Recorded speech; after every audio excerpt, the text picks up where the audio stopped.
Welcome back to Streamline Investigations, people.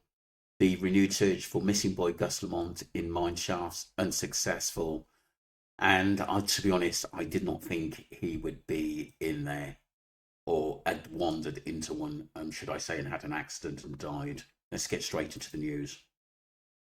The latest police search for missing 4-year-old Gus Lamont has failed to find any trace of the boy, almost 9 weeks after he disappeared from a remote sheep station near Yunta, around 300 kilometres north of Adelaide. Josh Webster has the details. Josh, 6 old mine shafts were searched and cleared.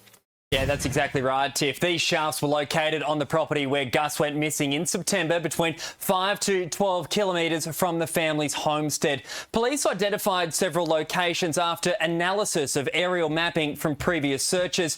Some shafts were relatively shallow, but others were up to 20 metres deep, where specialised equipment was required to complete the searches. There was hope of a discovery today, with police leaving no stone unturned in the search, exploring if little Gus had fallen down one of the shafts. But for the family, it was another heartbreaking day with no evidence of the 4-year-old found.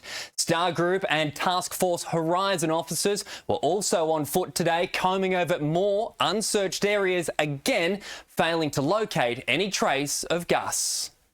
Nightmare situations for the family here, but also all South Australians, I think, are sort of riding that with Gus's family. Certainly I've spoken to the police about it. I think they're doing everything they can. They are taking it incredibly seriously. They are following up leads and other opportunities to try and find Gus. Now, police have not ruled out returning to the remote property as the investigation continues. Tiff, tomorrow marks 2 months since little Gus was last seen. So the 6 mine shafts have been searched and no leads to finding Gus Lamont, and he isn't in there, to be honest with you. Where do we go now?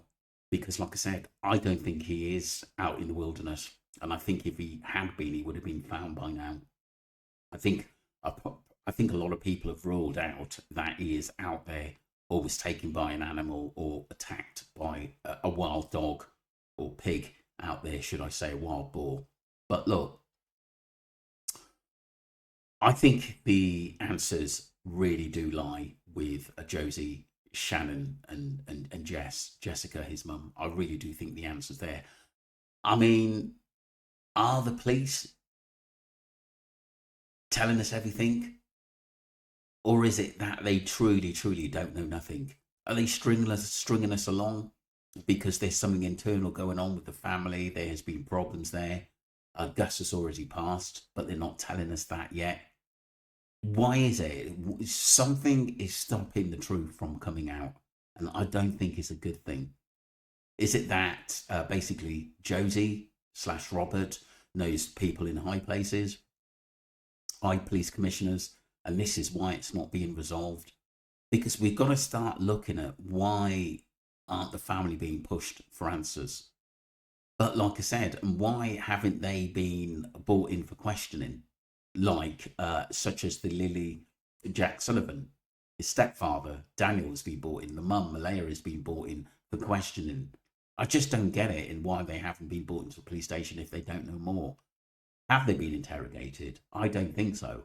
It seems like they're basically, Josie and Shannon are living life as normal.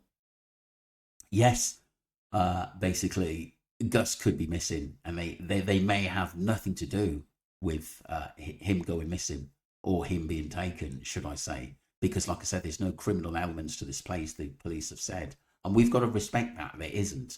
What we do know, that he's missing and he hasn't been found yet. So what other aspects can we look at in this case that he'd wandered off and been taken by someone, whether it be pre-planned by Josh or someone else who didn't want him off the property? It doesn't make sense.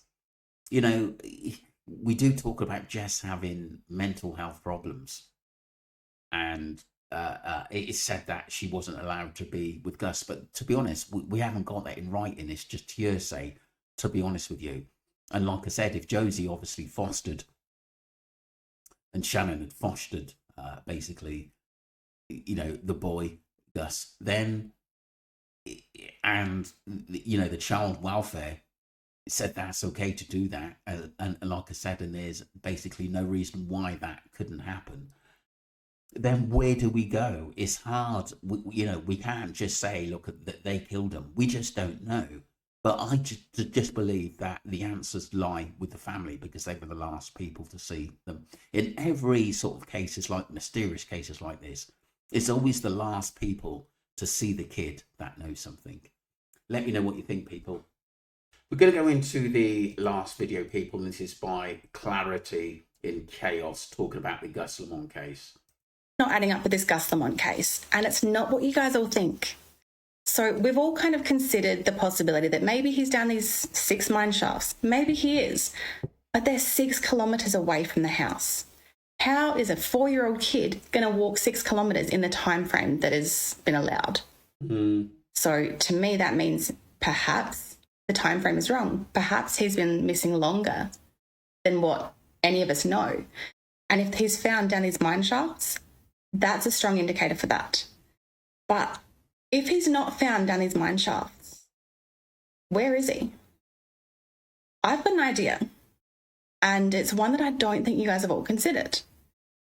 I think when Jonica Bray arrived at the station that day, besides pointing out that she's, completely shameless in her journalism, she highlighted one very important thing, and that's that it's entirely possible to get onto that station unnoticed, because she wasn't noticed. So how is it that we're still under the impression somebody else couldn't have arrived there to take little Gus and gone unnoticed? I think it's entirely possible. I mean, we've kind of, myself included, have ruled out this thought, this idea this whole time, because you've got to go through 6 gates. Surely someone would see. How did no one see Jonica? But like I said, there'd be so many work vehicles coming and going as well. It could have been someone who snatched that kid. It really could have been. But like I said, it's just that the police don't think he went as far, or, he's in another state, should I say, or even another country, or even dead. We just don't know. But that is an interesting theory. And like I said, there's a possibility that he could have been snatched in that window where someone could have been watching the property and maybe calling Gus to come. You just don't know. We're just basically looking at theories into what may have happened to him, which is fair enough. But like I said, we just don't know. But it's possible. Let me know your thoughts, people. Don't forget to subscribe to Streamline Investigations and Streamline Entertainment. But like I said, we are still putting Gus on the map out there and trying to find logically what actually happened to Gus. Yes, we do speculate. I don't think our speculations on this channel are over the top, but we need to keep going. Let me know what your thoughts are, people. Don't forget to subscribe to the channels. Appreciate you. It is free to join. Thank you.